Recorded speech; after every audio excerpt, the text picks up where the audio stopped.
हम लोग ने मस्जिद का दरवाजा खोल दिया, जिसका जैसे जी चाहे यहाँ पे आके लेटे बैठे। हमारे यहाँ न कोई हिंदू न कोई मुसलमान न जाति वाती वाला कोई बात ही नहीं है। हमने सभी ने पूरा जो है सहयोग किया आगे और हमेशा करते रहेंगे इंशाल्लाह।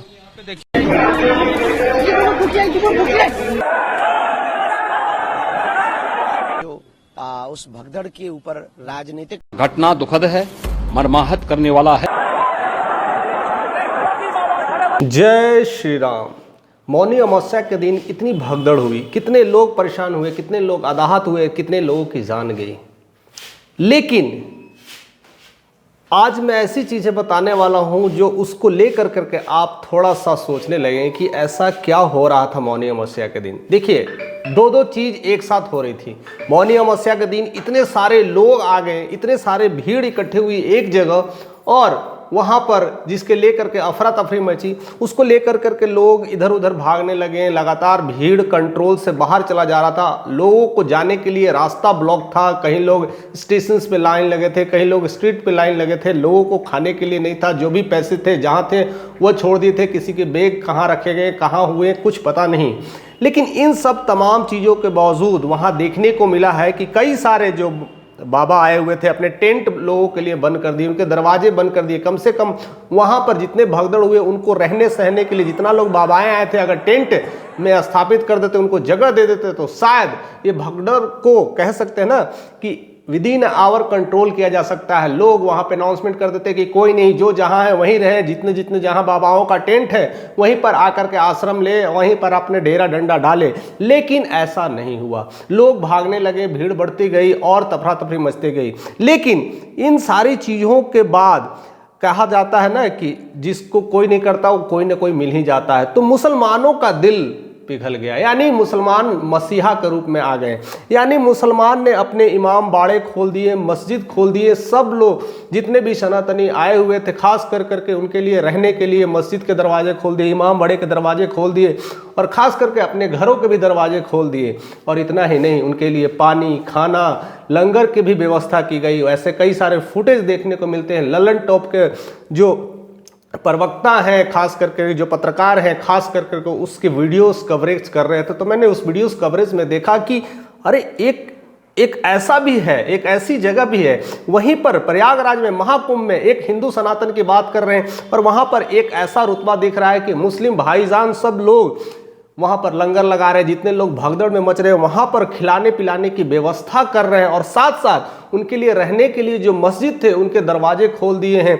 साथ साथ इमाम बाड़ा जो उनके रहने का जगह होता है वहाँ के दरवाजे खोल दिए। कई लोग तो अपने घर पे आश्रय दे दिए हैं, और साथ साथ उनके खाने के लिए पूरी सब्जी ऐसा कुछ व्यवस्था कराए हैं। और यह देखने को लगता है कि हाँ, अब पहली बार अब सनातन का झंडा नहीं, ये भारत का झंडा है। यह भारत का लोग है, यह भारत में एकता का प्रतीक को दिखाता है। यहाँ पर जिस तरह से लोग हिंदू और मुस्लिम को लेकर के लड़ाते हैं और कहते हैं कि ये सनातन विरोधी है, तो शायद यह वीडियोस उनके लिए है। शायद वह उन लोगों को समझ नहीं पाते हैं कि कई सारे ऐसे हिंदू मुस्लिम लोग हैं जो आपस में रहना चाहते हैं। उनको बस इज्जत की रोटी चाहिए, अच्छे छत चाहिए और ढंग से एक जीवन चाहिए। इसी सारे चीज़ों के लिए कर करके वो सारे काम करते हैं। कई लोग जो इस चीज़ों से बुनियादी दौर से मिडिल क्लास लाइफ से जो आगे निकल जाते हैं, वही लोग पॉलिटिकल जगत में ऐसे ऐसे संग्राम करते हैं और इस तरह की ताना माना करते हैं। चाहे वो अवैसी हो, चाहे वो योगी हो, चाहे वो मोदी हो, कोई भी हो सकता है। बट ये चीज़ें हिंदू और मुस्लिम को लेकर के लड़ाने की जो बात है, परंपरा है, कहीं ना कहीं देश आज़ाद हुआ तब से ही प्रक्रिया शुरू हो गई थी। इसके लेकर के कई सारे कारण हो सकते हैं। सत्ता का कारण हो सकता है, लालच हो सकता है। लेकिन जितने सत्ता और लालच के लोग हैं वो खास करके मिडिल क्लास से ऊपर के लोग हैं, यानी जिनको अपनी जिंदगी अपनी कमाई कर लिए हैं, अब उनको पॉलिटिक्स करना है, और वही लोग लड़ाते हैं। जिस तरह से मुसलमानों पर जिस तरह से धीरेन्द्र शास्त्री ने बयान दिया था और जिस तरह से मुसलमानों को आने के लिए बैन किया था, आज वही मुसलमान आज मसीहा के रूप में दिखने को मिला है। और कई सारे फुटेज देख करके आपके भी दिल कहीं ना कहीं पसीज जाएगा। इतने सारे बाबा, साधु, संत सब लोग टेंट लगा लगा के रख रहे हैं, लेकिन उनको बस आश्रय दे देते तो वही मामला रफा दफा हो जाता। सरकार को इन्वॉल्वमेंट होने की ज़रूरत ही नहीं पड़ती। और आज से नहीं, कई सारे महाकुंभ हुए हैं, कई सारे इससे पहले भी नेतागण हुए हैं। इस तरह का ऐसा जनसैलाब तो हमेशा लगा रहता है, लेकिन इस तरह से कहते ना एडवर्टाइजमेंट नहीं हुआ है कि जन सैलाब को लेकर के एक बार हिंदू राष्ट्र को रिप्रेजेंट करने की बात किया जा रहा है। हिंदू राष्ट्र बना ही है, भारत जो बना ही है, हर धर्मों का कहते हैं ना कि कर्ता धर्ता है, हिंदू मुस्लिम सिख ईसाई से ही बना है भारत, और इसी का रिप्रेजेंटेशन है और इसी का जन सैलाब में वो दिखाता है। और उसका कहीं ना कहीं जो मौनी अमावस्या के दिन का जो भगदड़ हुआ था, उसके एक दूसरे एंगल, उसके एक दूसरे प्रोस्पेक्टिव को भी कई सारे कवरेज ऐसा पत्रकार भी किए हुए हैं और दिखाने की कोशिश की है, लेकिन उस कवरेज को नहीं दिखाया जा रहा है।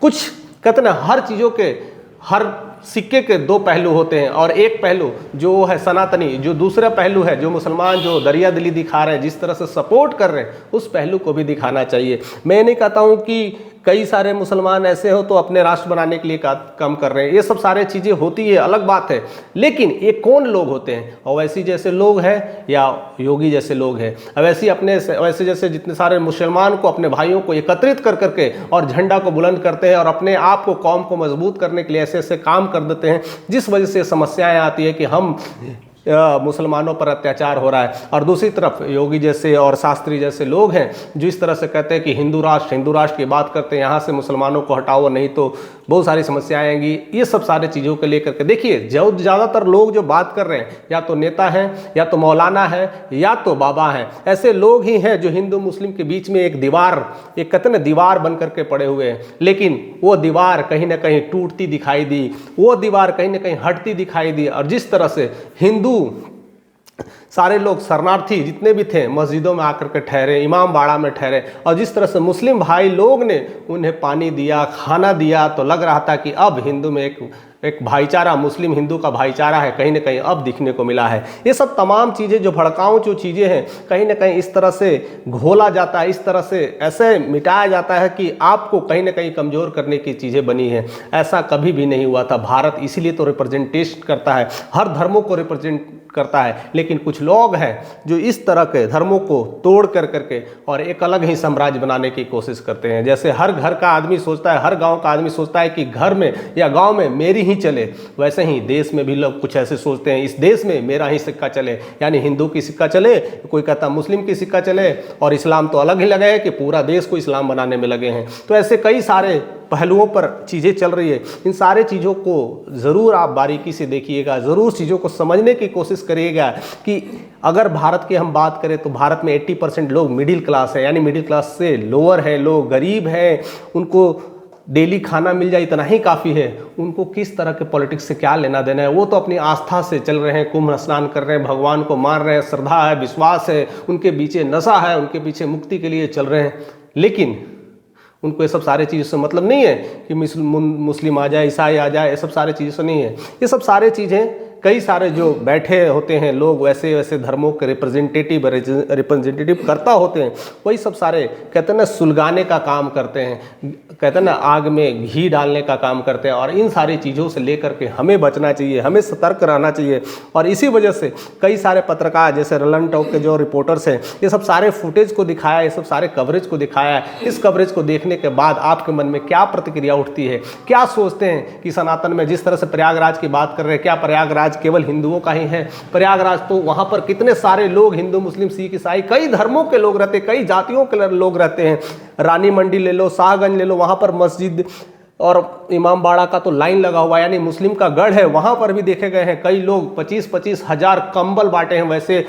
वैसे अनाथ लोगों को, वैसे असहाय लोगों को, जिसने इतने ठंड में, इतने परेशानियों में इधर उधर भाग रहे हैं, उनके कपड़े चले गए हैं, उनके जितने बैग लगेज थे उनके गायब हो गए, पता नहीं चल रहा कहाँ गया है। उस ठंड में सपोर्ट, अगर राहत का जो काम किया है तो कहीं ना कहीं मुस्लिम भाईजानों ने किया। उनके लिए सैल्यूट बनता है कि हाँ, कुछ ऐसे लोग हैं, कुछ ऐसी चीज़ें हैं जो हमारे देश में जो कभी नहीं मिटती। लोग मिटाते रह जाएंगे, कोशिश करते रह जाएंगे, लेकिन कुछ भाईचारा अभी भी बचा हुआ है, उसको देखने की ज़रूरत है, जानने की ज़रूरत है। इसलिए आज हर गांव में विजिट करिए, हर शहर में विजिट करिए, हर राज्य में विजिट करिए।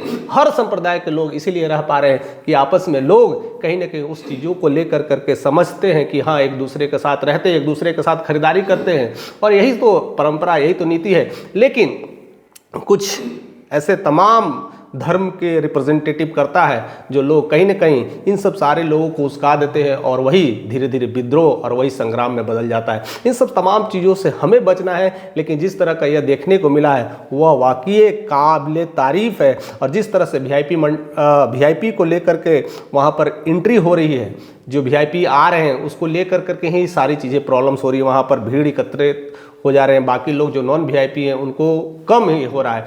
जहाँ तक रिपोर्ट के मुताबिक देखने को मिला है कि खास करके 25,000 यानी 25 लाख स्क्वायर फीट में जर्मन टेंट लगे हुए हैं, यानी विदेशियों के लिए अलग टेंट लगे हुए हैं। हिंदुस्तानी के गढ़ में विदेशी का टेंट लग करके वो लोग अच्छे से नहा रहे हैं और हिंदुस्तानी भगदड़ में मर रहे हैं, भगदड़ में परेशान हो रहे हैं। यही तो देश की कहते ना क्या धरोहर में कमी आ गई है, किस तरह का रिप्रेजेंटेटिव करता है कि हिंदू भाई लोग और कहते हैं ना कि यहाँ के लोग ही अपने सरजमी पे अच्छे से सांस ले पा रहे हैं, लेकिन विदेशी आकर के अच्छे से नहा रहे हैं, उनको किसी तरह की कोई दिक्कत नहीं हो रही है।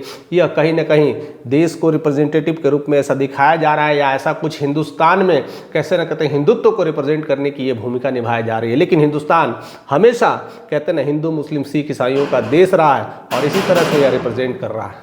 कौन इतने सारे मंडलेश्वर, इतने सारे आचार्य, इतने सारे साधु संत आए थे, अगर सब साथ दिए होते तो इस तरह से भीड़ को हम कंट्रोल कर लिए होते। लेकिन अन्यथा हम भारत में ऐसी चीज़ देखने के लिए शायद होना था, ऐसी चीज़ व्यवस्था भी देखने के लिए जानना था कि ऐसे भी हो सकते हैं हिंदू मुस्लिम को रिप्रेजेंटेटिव के रूप में।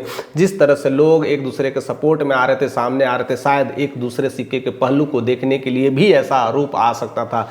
शायद इसी वजह से शायद कुछ चीज़ें ऐसी हो जाती है। ईश्वर सबके साथ है, ईश्वर की महिमा ना सब पे पड़ी रहती है, ईश्वर सबके लिए कुछ ना कुछ अच्छा प्लान करते रहते हैं। चाहे हम कुछ भी कर लें, ईश्वर के मर्जी के खिलाफ तो कुछ हम कर ही नहीं सकते, हम केवल प्रयास करते हैं, लेकिन सारा खेल ऊपर से वही रचता रहता है। फिलहाल आप इस वीडियोस को लेकर के क्या सोचते हैं, इस तमाम घटनाओं को लेकर के क्या राय लगते हैं, आप अपना कमेंट जारी रखें। हमारे चैनल पर अगर नए हैं तो ऐसे ही बने रहें, लोगों के साथ जितना से हो सके तो वीडियोस को शेयर करते रहें, लाइक ज़रूर करें।